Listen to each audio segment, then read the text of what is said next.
जीत के अल्पाज YouTube channel में सभी विद्यार्थियों का बहुत बहुत स्वागत है। गणित की ऑनलाइन क्लासेस जिसमें हम पढ़ रहे थे वैदिक गणित के बारे में।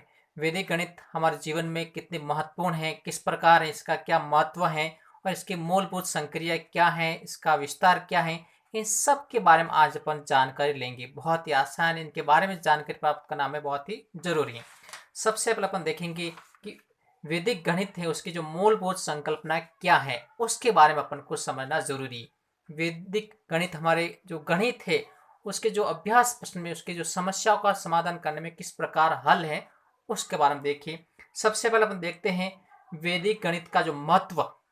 इसका क्वेश्चन कभी कभी अपन को पूछ सकते हैं कि वैदिक गणित का जो गणित के अंदर क्या महत्व है, अपने जो दैनिक जीवन है उसमें क्या महत्व है, उनके बारे में अपन जानकारी देते। तो महत्व देखिए। सबसे पहले वैदिक गणित सूत्रों का निरंतर मौखिक एवं लिखित अभ्यास करने से मानव की एकाग्रता रहती है।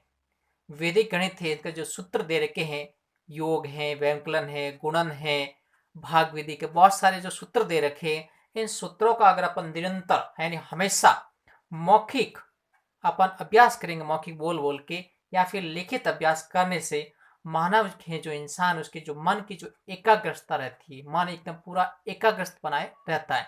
तो जो भी इसके फॉर्मूले उसको अपन को लिखित है मौखिक रूप से इसका अभ्यास बार बार करना चाहिए और अपने दैनिक जीवन में इसका उपयोग भी है वो करना चाहिए प्रत्येक संक्रिया के अंदर। और दूसरा जो इसका महत्व क्या है, वैदिक जो गणित से स्मरण शक्ति का विकास होता है। जो मानव मस्तिष्क की जो स्मरण शक्ति है उसका विकास होता है वैदिक गणित से। बहुत सारे इसके फॉर्मूला दे रखे हैं, इनका अपन अगर उपयोग करेंगे, इनका बार बार अभ्यास करेंगे तो अपनी जो स्मरण शक्ति है, समझने की जो याद रखने की जो स्मरण शक्ति, उसका विकास होता है इस वैदिक गणित की सहायता से। इसका महत्वपूर्ण बिंदु है, ध्यान रखना। अगला जो दे रखा है, छात्रों में त्रुटि की संभावना नगण्य रहती, यानी वैदिक गणित से अपन कोई भी प्रश्न पर हल करेंगे तो उसमें किसी भी प्रकार की त्रुटि मतलब कोई भी गलती होने की जो संभावना है वो नगण्य बिल्कुल नहीं रहती, बहुत कम संभावना रहती है। अगर अपन कोई भी प्रश्न है वैदिक गणित से हल करेंगे, गणित का है, योग है, गुणन है, व्यंकलन जो बाकी है, भाग संक्रिया है, तो गलती होने की संभावना बिल्कुल कम रहती है। छात्रों में गणित विषय के प्रति रुचि पैदा होती है। गणित का जो छात्रों में डर पैदा होता है, जो गणित के प्रति जो भय रहता है, वो इस वैदिक गणित से बहुत ही उसमें डर मिट जाता है और उससे रुचि पैदा होती है, उसके पर जो लगाव उत्पन्न होता है गणित के प्रति वैदिक गणित के माध्यम से। अगला जो इसका महत्व है, वैदिक गणित से गणित विषय में श्रेष्ठ उपलब्धियां प्राप्त होती है और गणित में जो अपनी कमियां होती है उस कमियों को सुधार करके अपन गणित विषय में वो श्रेष्ठ अच्छी अब अपन जो उपलब्धियां है वो प्राप्त कर सकते हैं। ये जो सभी बिंदु हैं वो गणित का जो वैदिक गणित का जो महत्व अपने दैनिक जीवन में क्या है इसके बारे में कुछ बिंदु दे रखे। आप इन बिंदुओं को लिखे अपने कॉपी में और इनको समझने का प्रयास कीजिए। इस पर आधारित है वो भी प्रश्न परीक्षा में पूछा जा सकता है। तो बहुत सारे प्रश्न दे रखे हमारे जीवन में वैदिक गणित का उपयोग कहाँ होता है, कैसे होता है, किस प्रकार होता है और अपन इसका उपयोग किस प्रकार ले सकते हैं, ये इसका एक महत्व है। अब इनको पूरा लिख लीजिए। फिर अगला जो अपन देखेंगे, मूल संक्रियाओं का अभ्यास एवं विस्तार। तो एक बार इसकी जो मूल संकल्पना उसके अंतर्गत इसका महत्व है उसको आप लिखिए। आपने लिखा होगा पूरा। अब जो आगे अपन पढ़ेंगे, मूल संक्रिया का अभ्यास। वैदिक गणित है उसके अंदर जो मूल संक्रियाएं क्या होती हैं उसका अभ्यास से विस्तार, ये भी आपके जो टॉपिक उसके अंदर दे रखा है। मूल संक्रियाएं गणित के अंदर होती हैं, जोड़, गुणा, भाग, बाकी। ऐसी कैसी वैदिक गणित के अंदर भी जो मूल संक्रिया है उनका अभ्यास एवं विस्तार ही अपन को समझना।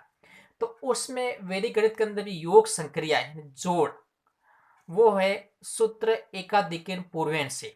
अपन एकाधिकन पूर्वेण का अर्थ भी समझेंगे, जैसे प्रश्न हल करेंगे आपको पूरा जानकारी देंगे। तो योग संक्रिया है उसमें अपन सूत्र एकाधिकन पूर्वेण का उपयोग करके अपन योग जो जोड़ है उसका प्रश्न हल करेंगे। दूसरे इसमें मौखिक योग संक्रिया, योग के अंदर एक दूसरी जो विधि है मौखिक योग संक्रिया, उसमें ये फॉर्मूला लगेगा, काम में आएगा। सूत्र एकाधिकन पूर्वेण जो अपन पहले उपयोग लिया है, प्लस शून्यांश संख्याओं का प्रयोग। शून्यांश संख्या ये तो क्या है, एक एक अंक वाले अपन संख्याओं का योग करेंगे। शून्यांश में क्या, अपन दो दो संख्याओं का एक साथ लेकर अपन योग करेंगे। प्रश्न हल करेंगे तो आपको पूरा समझ में आ जाएगा। तो योग संक्रिया है वो वैदिक गणित के अंदर दो प्रकार की हैं, सूत्र एकाधिकन पूर्वेन और दूसरी एकाधिकन पूर्वेन प्लस शून्यांश संख्याओं का प्रयोग। अगला जो व्यंकलन मतलब बाकी, व्यंकलन का तो घटाव बाकी, अब अपन वैदिक गणित के अंदर बाकी करेंगे तो इसमें कौन सी प्रक्रिया रहेगी वो अपन को थोड़ा ध्यान रखना है। यहाँ जो दे रखा है न्यूनेन, न्यूनेन एक न्यूनेन ही, इस पे थोड़ा अपन को ध्यान रखना है। तो पहला दे रखा है सूत्र एकाधिकन पूर्वेन प्लस प्रमित्र अंक, जो एकाधिकन पूर्वेन और प्रमित्र अंक इन दोनों का प्रयोग करके अपन व्यंकलन जो घटाव प्रक्रिया है इनका अपन प्रश्न हल करेंगे। तो ये आपको समझना है प्रमित्र अंक क्या है, उसके बारे में पूरी जानकारी है वो भी अपन को समझना है। दूसरा जो व्यंकलन प्रक्रिया इसकी दे रखी है वो होता है सूत्र एक न्यूनेन, किसी भी संख्या का अपन एक न्यूनेन कम करेंगे, एकाधिकन में क्या करेंगे एक अधिक और एक न्यूनन में एक कम करेंगे, प्लस परमित्र अंक। इन दोनों जो सूत्र दे रखे इसकी सहायता से अपन वैदिक गणित के अंतर वो व्यंकलन संक्रिया जो घटाव वाली जो संक्रिया प्रश्न अपन इसको हल करेंगे। तो ये आप लिख लेना, इसमें है वो दे रखे सूत्र एक न्यूनन है, उसमें एक का देखें पूर्वेन है। अब गुणन संक्रिया, गुणा अपन किस प्रकार करेंगे वैदिक गणित के अंतर्गत, कौन कौन सी विधियां है, कौन कौन के सूत्र दे रखे वो भी आपके सामने है। तो सबसे पहला सूत्र दे रखा है सूत्र एकाधिकन पूर्वेन, इस सूत्र की सहायता से अपन गुणा प्रश्न हल करेंगे। सूत्र निखिलम आधार उपाधार, निखिलम क्या है आधार वाला भी प्रश्न आएंगे और उपाधार आधार उपाधार वाले भी प्रश्न आएंगे, दोनों प्रकार के प्रश्न है वो सूत्र निखिलम से अपन गुणा प्रश्न हल करने पड़ेंगे। फिर सूत्र एक न्यूनन पूर्वेन, एक न्यूनन एक कम करके भी अपन है वो गुणन संक्रिया है वो इसके प्रश्न हल करेंगे। इसके तीसरी विधि दे रखी, तीसरा फॉर्मूला है। चौथा जो दे रखा है सूत्र ऊर्ध्वतिरिक्त व्यायाम, ऊर्ध्वतिरिक्त गुणन संक्रिया वैदिक गणित के अंतर्गत गुणा करने के जो सूत्र दे रखे विधियां दे रखी वो चार प्रकार के आपके सामने हैं, इनको आप पूरा के पूरा लिख लीजिए। ही अपने सामने योग की आगे दो विधियां आ गई, व्यंकलन जो घटाव की प्रक्रिया उनकी दो विधियां आ गई हैं, अब फिर इसके बाद गुणन संक्रिया की आपके सामने विधियां आ गई। एक बार आप इनको पूरा का पूरा लिख लीजिए। अब उसके बाद क्या होती है भाग की प्रक्रिया, वैदिक गणित के अंदर भी भाग जो प्रक्रिया है वो इसमें समझना है, उसके प्रश्न आते हैं। तो भाग की प्रक्रिया भी आपके सामने दे रखी है कि वैदिक गणित के अंदर जो भाग है वो तीन प्रकार के होते हैं। सूत्र निखिलम द्वारा अपन भाग करेंगे इस विधि से भी, और सूत्र प्रावर्ती योजित, यानी इसका थोड़ा सा एक अगला रूप दे रखा है वो सूत्र प्रावर्ती योजित रूप दे रखा है। और एक और है ध्वजांक विधि से, वैदिक गणित के अंदर जो ध्वजांक विधि से भी अपन भाग है उसके प्रश्न हल करेंगे। तो ये सारी जानकारी है, ये किसके अंतर्गत आती है मूल संक्रियाओं का अभ्यास, जो गणित की मूल संक्रिया जोड़, पहले जोड़ आ जाएगी इसमें ही अपनी मूल संक्रिया है, फिर बाकी आ जाएगी, फिर गुणा आ जाएगा, भाग आ जाएगा। ये गणित की कोई भी गणित उसकी मूल संक्रिया ये होती है जोड़, बाकी, गुणा और भाग।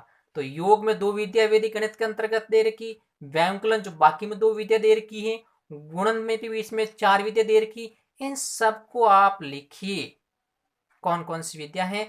उसके बाद ये भाग जो लास्ट में आता है मूलभूत संक्रियाओं में, ये भाग तीन प्रकार के निखिलम है, परावर्ती योजित और ध्वजांक विधि से, तो ये भी आप लिख लीजिए। अब इनके क्या करेंगे अपन, अगला हमारा जो वीडियो आएगा उसमें अपन सब बताएंगे कि योग कैसे किया जाता है इन सभी विधियों से, व्यंकलन किस प्रकार किया जाता है और गुणन संक्रिया किस प्रकार सरल की जाती है। आप हमारा अगला वीडियो जरूर देखिए क्योंकि उसमें योग होगा, व्यंकलन होगा, गुणन होगा और भाग की जो संक्रिया है संपूर्ण दे रखी होगी। जरूर देखिए हमारे अगले वीडियो आएगी, चैनल को सब्सक्राइब जरूर करिए।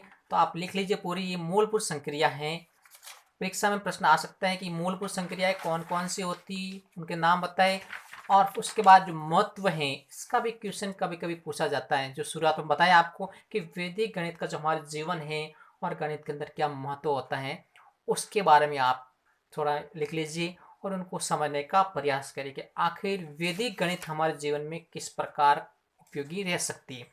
जो अगला जो वीडियो आएगा उसमें मूलभूत संक्रिया हैं दे रखी होगी, इसके प्रश्न हल किए होंगे, तो आप हमारा अगला वीडियो जरूर देखिए। उसके बाद देखने के बाद हमारे चैनल को सब्सक्राइब ज़रूर करिए, क्योंकि जैसे हमारा अगला वीडियो आएगा, योग संक्रिया है, गुणन है, जो भी, उसका नोटिफिकेशन आपको जल्द मिल जाएगा और आप तत्काल हमारे उसी समय वीडियो को देख सकते। सब्सक्राइब करिए। और अगर उसके बाद आपको किसी प्रकार की कोई समस्या है तो आप हमारे नंबर दे रखे यहाँ संपर्क कर सकते हैं। और सोशल मीडिया का जो जितना भी प्लेटफॉर्म, आप वहीं से संपर्क कर सकते हैं। फेसबुक है, ट्विटर है, इंस्टाग्राम है, व्हाट्सएप है, और यूट्यूब चैनल पर भी आप कमेंट करके संपर्क कर सकते हैं। बहुत धन्यवाद।